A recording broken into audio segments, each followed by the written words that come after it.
The leaders discussed the American-backed peace plan known as the Roadmap. It's supposed to lead to the creation of a Palestinian state by 2005. But the talks have been marred by continued violence. A suspected Palestinian suicide bombing in Hebron killed 2 Jewish settlers. In the West Bank, 2 Palestinians who attacked an Israeli settlement died during a gun battle with Israeli soldiers. And another Palestinian was killed in fighting in Gaza. A sight Jerusalem hasn't seen in years. A Palestinian motorcade drives away from the Israeli Prime Minister's office. Several hours of talks, but little sign of progress. Perhaps the most important thing about this first officially acknowledged meeting is that it happened at all. But it only came about under intense American pressure. The two sides are still far apart.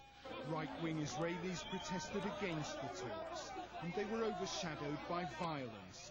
A suicide bomber disguised as a religious Jew killed an Israeli settler and his pregnant wife. In another incident, 2 gunmen were killed when they tried to attack a settlement. On the other side, Israeli forces have killed more than 20 Palestinians in the few weeks since the peace plan was made public. The bloodshed inevitably raises the temperature. The Israelis say there can't be any progress until the Palestinians end violence.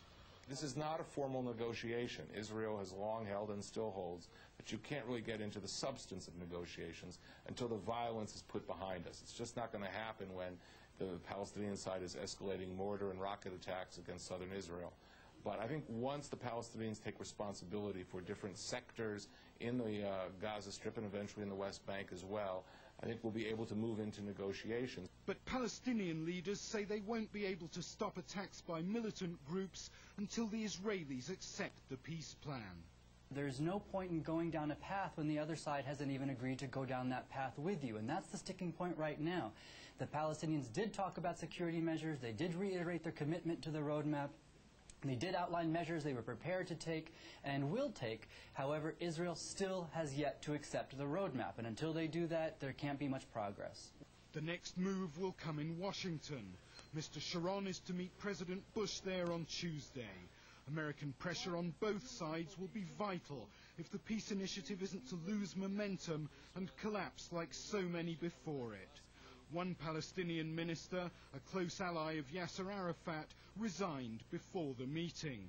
There's tension between Arafat loyalists and Abu Mazen's supporters who back the peace plan.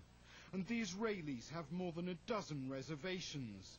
The question is whether President Bush will be able to keep up the momentum when he's coming up for re-election next year. David Chazan, BBC News, Jerusalem.